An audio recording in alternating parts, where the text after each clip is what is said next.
With a new season and a ton of weapon balancing changes, we are finally, in my opinion, in one of the best metas we've seen in Warzone since the Growl meta. The only difference here is I think we have a ton of different weapons we can use and not feel like it's pointless because they all work and do the damage we need to get quick downs. There is no clear winner right now, so today we're going to go over the top 7 loadouts for Season 3 that will get you in the right spot to dominate lobbies. My name is LJ, and welcome to Battle Royale Guides. So one more thing before I get into the loadouts, I just want to say these will be in no particular order, and at the end of the day, these setups are all so close in terms of time to kill. It'll be personal preference on what setup you choose to go with, and I'll try my best to go over all the ones with new changes, but with the recent nerfs to the AUG and M16, it kind of brings back guns like the AMAX, which was always good, it just was not good enough to compete with the AUG or M16. But enough of me stalling, let's get right into these loadouts. At number 7, we got the AMAX and PPSH. If you haven't made a class with an AMAX yet, you're doing it wrong. This thing has and still does fry, and if you're good at recoil control, this gun is top tier. The attachments on the AMAX that I'm using is monolithic suppressor, XRK Zodiac S440 barrel, VLK 3x scope, commando foregrip, and 45 round mags. I've experimented with the AMAX a lot, and while I've seen other people use different foregrips, I think the commando is my favorite and easiest to control for me. And I'm on mouse and keyboard, so it could be a little bit different on controller, but if you use a different one, let me know in the comments below and why you use it. And as for the secondary, we're using the PPSH for this setup. It's got a fast fire rate, and after the Mag 10 nerf, this gun feels very similar, and since it's new and fun, that's why I'm putting it in here. And the attachments for the PPSH are the GRU suppressor, 14.9-inch Ranger barrel, Spetnez grip, 55 round drum, and the Spetnez field grip. There's nothing much to this build, but I do want to mention I'm using the 55 round drum because it doesn't negatively affect the ADS time compared to the other extended mags, so this one is a must-have for an SMG. At number 6, we got the Cold War AK and the LC10. Okay, so the Cold War AK might be the new best thing once more people find out about it. I have had multiple instances where I down people so fast when hitting headshots that it had me in disbelief. Now, I do want to mention this is another one of those ARs that is really bouncy, but if you get that recoil control down, then you're set. I've always wanted the AK to have a top spot in Warzone, so I'm happy with where the meta is right now that you can confidently use it without being worried of a 2 burst coming from an AUG or an M16. The attachments on my AK build are the GRU suppressor, 20-inch Spetnez RPK barrel, Spetnez grip, VDV 60 round fast mag, and the GRU elastic wrap.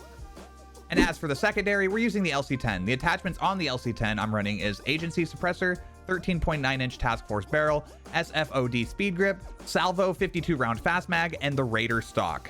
In my opinion, this SMG is my current favorite out of all the secondaries I've been running. It's got buttery smooth recoil and has a nice range to it, so it's definitely a fun gun to run around with. It's not quite as smooth as the MP7, but I still love how it handles, and it's definitely one of those guns you can roll an entire team with good movement.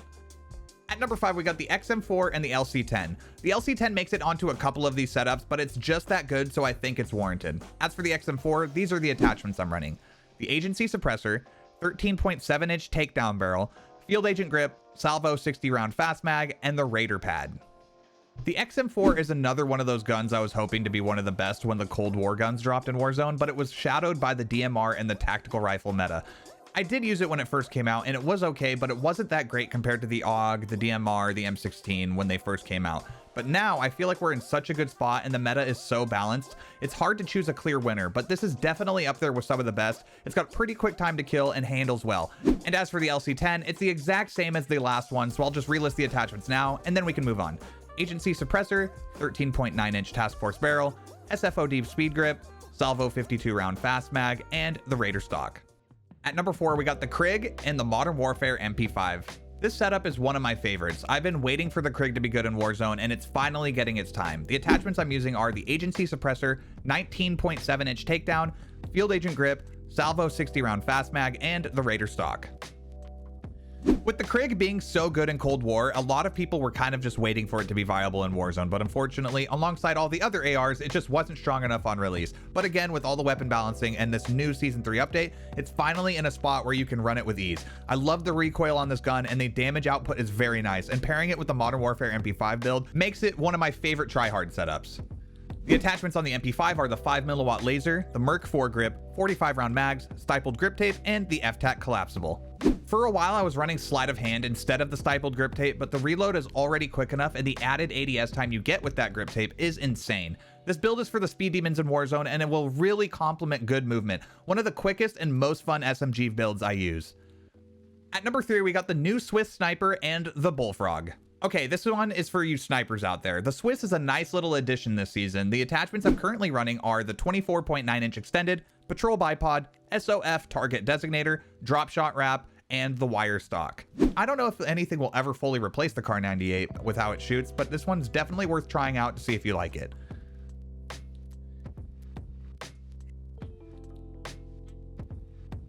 And as for the SMG to run with it, I've been running the Bullfrog. I think this one is one of the better SMGs for slightly longer range engagements, but still excels in close quarters. And the headshot multiplier on this gun is wild. The attachments I'm running on it are the GRU suppressor, 7.4-inch task force, Spetness grip, 65 round mag, and the KGB skeletal stock. The reason I only use this on my sniper class is it has a little easier time taking longer engagements, and the recoil is a lot easier to control than other SMGs. When you have a sniper, you have that awkward mid-range that you don't really know if you should have your sniper out or your secondary out, and you could either fill the void with an AR, but then you'd run the risk of losing close quarter engagements. So this is a nice little in-between and has been amazing for me. At number 2, we got the XM4 and the Cold War MP5. Another XM4 build, but this time with a Cold War MP5. Just in case you missed it last time, here's the attachments on the XM4. Agency suppressor, 13.7-inch takedown, field agent grip, salvo 60 round fast mag, and the Raider pad. And as for the Cold War MP5, we have the field agent grip, Ember sighting point, salvo 50 round fast mag, airborne elastic wrap, and the collapse stock. The reason I chose the Cold War MP5 over the Modern Warfare one here is it's almost identical time to kill, but it has a larger mag size here. So at the end of the day, more is better, especially in Warzone, where you may be in a fight with half the lobby and you might want to minimize the amount of time you're reloading. Now, you probably won't actually be fighting half the lobby, but you get what I mean. And finally, at number 1, we have the Pharah. The Pharah is such an amazing AR, and you can pair it with any of the SMGs I put in this video, so I'll leave that part up to you, but here are the attachments for the Pharah I'm running right now. The GRU suppressor, 18.7-inch Spetness RPK barrel, Spetness grip, VDV 50 round fast mag, and the KGB skeletal stock. Now, I know I said there isn't a clear winner in terms of AR meta right now, but if I had to choose, I would go with this one. The AMAX just isn't my cup of tea, and I know it kills very fast. I just don't enjoy the recoil on it, whereas the Pharah feels a lot more smooth to use, and controlling the recoil feels a lot better to me. I have had multiple encounters where I was able to kill the entire squad of 4 by myself with it, and it wasn't really that hard. It shoots straight, and that's what I look for in an AR.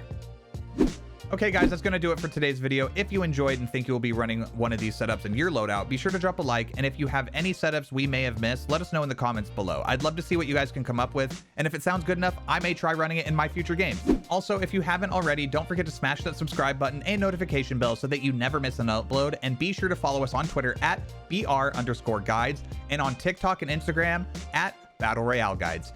My name is LJ, and this has been Battle Royale Guides.